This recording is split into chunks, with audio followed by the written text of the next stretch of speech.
Encounter జరిగిన తర్వాత 2 days తర్వాత మాకు తెలిసింది. అక్కనో కాదా అని గుర్తుపట్టలేకపోయినాం ఆ ఫోటోని.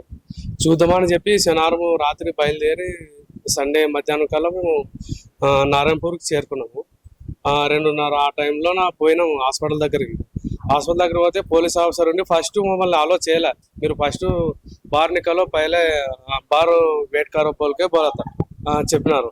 సర్లే అని చెప్పి మేము బయటకు వచ్చి లాయర్ మేడం బేలాబాటి మేడంకి చెప్పినాం, ఇట్లా అలో చేయలేదు, మేము ఇంతవరకు ఇన్ఫర్మేషన్ ఇవ్వలేదని చెప్పి 3:30 ఆ టైంలో చెప్పినాం. ఆ మేడం ఉండి సర్లే అని చెప్పి మనం వీడియో తీసుకొని మా దగ్గర ఇన్ఫర్మేషన్ తీసుకొని తర్వాత ఆ సార్ వాళ్ళతో మాట్లాడిన తర్వాత మమ్మల్ని అప్పుడు అలౌ చేసి ఇన్ఫర్మేషన్ తీసుకున్నారు సార్. ఇన్ఫర్మేషన్ తీసుకున్న తర్వాత సర్లే చూపిస్తాం, మీరు బయట వెయిట్ చేయండి అని చెప్పి అన్నారు. అప్పటికి 7:30, 8 అవుతుంది. 8 గంటల ఆ టైంలోన సార్ బయటకు వచ్చి చక్కగా వెళ్ళిపోతున్నారు. ఇక మాకేం అసలు ఆన్సర్ ఇవ్వకుండా ఏం చెప్పుకోకుండా అవి ఇస్తామని చెప్పలేదు, ఇవ్వట్లేదు అని కూడా ఏ విషయం కూడా మాకు చెప్పుకోకుండా డైరెక్ట్ వెళ్ళిపోయినారు. ఇంకా మార్నింగ్ మళ్ళీ 11 వరకు కూడా మాకు ఎటువంటి ఇన్ఫర్మేషన్ లేదు సార్. ఇంకా ఏం చెప్పట్లేదు, అసలు ఇస్తామని చెప్పట్లేదు, ఏమని చెప్పట్లేదు. అసలు డెడ్ బాడీ చూద్దామంటే కూడా చూపించట్లేదు సార్ మాకు. కనీసం అసలు డెడ్ బాడీ చూసి గుర్తుపడదామని చెప్పి పోతే కూడా అసలు చూపించట్లేదు మాకు, చూపించలేదు మాకు. సర్లే అని చెప్పి మేడం లాయర్ మేడం గారు ఉండి మళ్ళీ ఎస్పీ ఆఫీస్కి ర్యాలీతో పాటు పోయి మిగతా అంటే 5 members మేడంతో పాటు 6 members ఎస్పీ ఆఫీస్లో పోయినాం. ఎస్పీ ఆఫీస్ దగ్గరికి వెళ్ళి పర్మిషన్ తీసుకుందని పోతే ఎస్పీ సార్ కూడా లేరు అక్కడ. 1 hour వెయిట్ చేసింటారు సార్ అక్కడ. మా దగ్గర ఎవరైతే ఇన్ఫర్మేషన్ తీసుకున్నారో పోలీస్ ఆఫీసర్ ఆ సార్ అక్కడికి వచ్చినారు. అప్పుడు ఎస్పీ ఆఫీస్ దగ్గరికి వచ్చి మమ్మల్ని పేర్లు చెప్తున్నారు, అంటే చనిపోయిన బాడీస్ పేర్లు పేర్లు చెప్తుంటే మధ్యలో మీడియా వాళ్ళు వచ్చి వీడియో తీస్తున్నారు. అప్పుడు వీడియో ఎందుకు తీస్తున్నారు అని చెప్పి గట్టిగా అరచుకుంటా సీరియస్ అవ్వకుండా అక్కడ నుంచి వెళ్ళిపోయినారు. మీరు రాండి, నా ఎంబర్ రాండి అని చెప్పి అక్కడ నుంచి మళ్ళీ పోలీస్ స్టేషన్ దగ్గర తీసుకెళ్ళినారు. అది పోలీస్ స్టేషన్ వాళ్ళ హెడ్ క్వార్టర్స్ ఏమి తెలియదు సార్ మాకు. అక్కడ తీసుకెళ్ళినారు. అక్కడ తీసుకెళ్ళిన తర్వాత హెడ్ పోలీస్ ఆఫీసర్స్ వస్తారు, మీ అందరు ఇన్ఫర్మేషన్ ఇవ్వండి, మీ ఆధార్ కార్డులు ఇవ్వండి అని చెప్పి ఎవరైతే family members dead bodies family members ఉన్నారో వాళ్ళు 5 మంది వచ్చి మాకు ఆధార్ కార్డులు ఇవ్వండి అని చెప్పి అంటే ఆధార్ కార్డు ఇచ్చినాం. ఇన్ఫర్మేషన్ కూడా సపరేట్ మళ్ళీ నోట్బుక్లో రాసుకున్నారు. మాకు సెల్ నెంబర్తో పాటు అడ్రస్తో పాటు ఆధార్ కార్డు జిరాక్స్ కూడా తీసుకున్నారు సార్. మా దగ్గర 4, 5 ఆ టైంలో ఈవినింగ్ పోలీస్ ఆఫీసర్స్ వచ్చినారు. మాకు తెలుగులో మాట్లాడడానికి ఈజీగా ఉంటుందని చెప్పి తెలుగు ఆఫీసర్సే వచ్చినారు మా దగ్గరికి మాట్లాడడానికి. ఆ టైంలో మమ్మల్ని 5 మందిని ఫ్యామిలీ మెంబర్స్ 5 మందిని పిలిపించుకొని రూమ్లోకి మాట్లాడినారు. ఫస్ట్ ఇన్ఫర్మేషన్ ఇచ్చినారు సార్ మాకు. తీసుకున్నారు మా దగ్గర నుంచి మళ్ళా ఎవరెవరు ఎక్కడి నుండి వచ్చినారు, ఎట్లా పోయినారు, మీ ఫ్యామిలీ మెంబర్స్ అక్కడికి ఎట్లా పోయినారు, ఏమేం చేస్తున్నారు అని చెప్పి అన్ని వివరాలన్నీ అడిగి తెలుసుకున్న తర్వాత మొత్తం అయితే ఓకే, మేము డెడ్ బాడీస్ అయితే ఇవ్వలేము, డాక్టర్ చెప్పినారు డెడ్ బాడీస్ డీకంపోజ్ అయినాయి, అవి స్మెల్ పీల్చే కానీ ముట్టుకుంటే కానీ ప్రమాదం అని చెప్పి సార్ మాతో చెప్పిన తర్వాత అయినా కానీ మేము తీసుకెళ్తాం సార్ బాడీస్ని, మాకు అప్పచెప్పడం అంటే మీకు అప్పచెప్పడం అంటూ కుదరదు, ఎందుకంటే అవి చాలా ప్రమాదం అని చెప్పి డాక్టర్ చెప్పినారు, మేము ఇవ్వడం కుదరదు, మేము దగ్గర ఉంటాము, మీరే దహన సంస్కారం చేయండి, ఇక్కడే దహన సంస్కారం చేసి మీరు వెళ్ళొచ్చు అని చెప్పి అంటే లేదు సార్ మేము కంపల్సరీ మాకు బాడీస్ కావాలి, లేదంటే మేము దహన సంస్కారం చేయము అని చెప్పి మేము మాట్లాడి అక్కడి నుంచి బయటకు వచ్చేసినాం. చాలా విధాలుగా చెప్పి ట్రై చేసినారు దహన సంస్కారం చేయించాలని చెప్పి మాతోటి, అయినా మేము ఒప్పుకోలేదు సార్. మాకు కంపల్సరీ బాడీ కావాలి,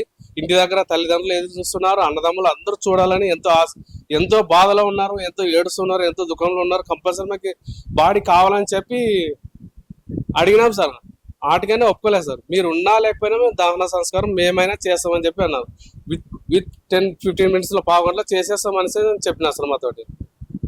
మేము సర్లాంటి చేయండి, మేము కోర్టులోకి పిటిషన్ కేసు వేస్తాం కోర్టులోనా, ఎట్లా చేస్తారు చేయండి అని చెప్పి మేము 5 members సంబంధించిన ఫ్యామిలీ మెంబర్స్ బయటకు వచ్చేసినాం. ఇక ఆ టైంలో వర్షం వస్తుంటే అక్కడే ఉన్నాం చెప్పు, ఒక 5 నిమిషాలు కూర్చోండి అని చెప్పి కూడా అడిగినారు సార్ పోలీస్ ఆఫీసర్. ఆయన కూర్చోలేసినాం, బయటకు వచ్చేసినాం. బయటకు వచ్చిన తర్వాత అక్కడ అన్ని కార్యక్రమాలు ఏర్పాటు చేసినారు, ఏమో తెలియదు సార్. మొత్తానికి మీడియా వాళ్ళు వీడియో తీసినారు సార్. అక్కడ మంటలు మండుతుంటే మీడియా వాళ్ళు ఎట్లా తీసినారో వీడియో తెలియదు. ఆ వీడియో తీసిన తర్వాత మాకు చూపించినారు దహన సంస్కారం అయిపోయింది చేసినారని చెప్పిన తర్వాత కనీసం చూడడానికి అక్క బాడీని అక్క ముఖం చూసి గుర్తుపడదామని చెప్పదామని చూద్దామని పోతే అసలు కనీసం బాడీ కూడా డెడ్ బాడీ కూడా చూపించినారు పెట్టినారు సార్. ఎంతవరకు కరెక్ట్ ఇది? అదే ఎన్కౌంటర్ లో పోలీసులు చనిపోతే వాళ్ళ అమ్మ వాళ్ళ నాన్న వాళ్ళకి అప్పచెప్తారు కదా, అలాగే మాకు అప్పచెప్పండి. మాకు అధికారం ఉంది కదా, రాజ్యాంగానికి విరుద్ధంగా మీరు ఇట్లా ప్రవర్తిస్తుంటే మాకు ఎక్కడ హక్కు ఉంది? మాకు ఇంకేం హక్కు ఉన్నట్లా? మీ ఇష్టానుసారంగా మీరు చేస్తున్నారు. ఓకే, నక్సలైట్లు విన్నారు, వాళ్ళు ఏం చేసే తప్పు పని వాళ్ళదేమన్నా? ఇప్పుడు సమాజంలో తెలుస్తున్నారు అంటే ఈ అక్రమాలు దౌర్జన్యాలు చూసేవాళ్ళు చూసి ఓర్వలేకనే పోయినారు కదా సార్. ఇట్లాగైనా ఉద్యమం లేవనెత్తుదామని ఇలాగైనా ప్రజలకు పేద ప్రజలకు మేలు చేస్తుందని చెప్పి పోయినారు కదా అక్కడ. అంటే మీరు చేసే కరెక్ట్, మీరు చేసే తప్పు. ఎంతవరకు కరెక్ట్ సార్ ఇది? కనీసం చనిపోయిన డెడ్ బాడీ ఫేస్ కూడా చూసిపోతే తల్లిదండ్రులకి ఏం ప్రభుత్వం ఇంత దుర్మార్గము పాలన చేస్తుంటే ఎట్లా బాగుంటుంది సార్? మేము ఎట్లా బతకాలా ఈ యొక్క పాలనలో? సో డెడ్ బాడీ తల్లిదండ్రులకే హక్కు ఉంటుంది దహన సంస్కారం చేయాల్సిన హక్కు. దహన సంస్కారం చేయాల్సిన తల్లిదండ్రులు తప్ప ఎవరికి ఉంటుంది? ఇంకా మీరు ఎట్లా చేస్తారు ఆ దహన సంస్కారాలు? కనీసం ఆఖరి చూడడానికైనా అమ్మకి నాన్నకి లేకపోతే ఇదేం ప్రభుత్వం పాలన సార్? ఇంత దుర్మార్గ పాలన చేస్తుంటే మేము ఎట్లా ఉండాలి సార్? అదే మా ప్లేస్ లో మీరు ఉండుంటే మీకు ఆ బాధ మీకు తెలుసా సార్? అదే మా ప్లేస్ లో మీరు ఉండితే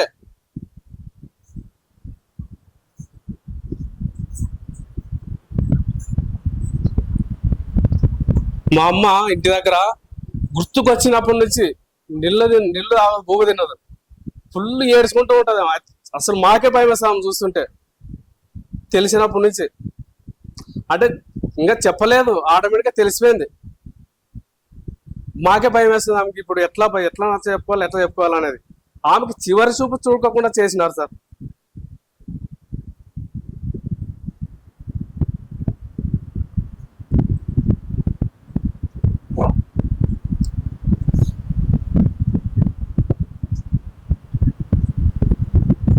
ఇంత దుర్మార్గపు పాలన చేసే ఎంతవరకు కరెక్ట్ సార్?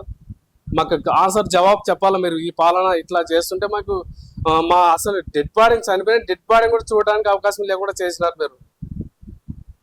డెడ్ బాడీ ఏం చేసేది సార్? మీకు డెడ్ బాడీ చనిపోయిన తర్వాత చూడడానికి అవకాశం చూడడానికి మీకేమైంది? మాకు కరెక్ట్ ఆన్సర్ చెప్పాలి సార్ మీకు ఈ ప్రశ్నకు. మాకు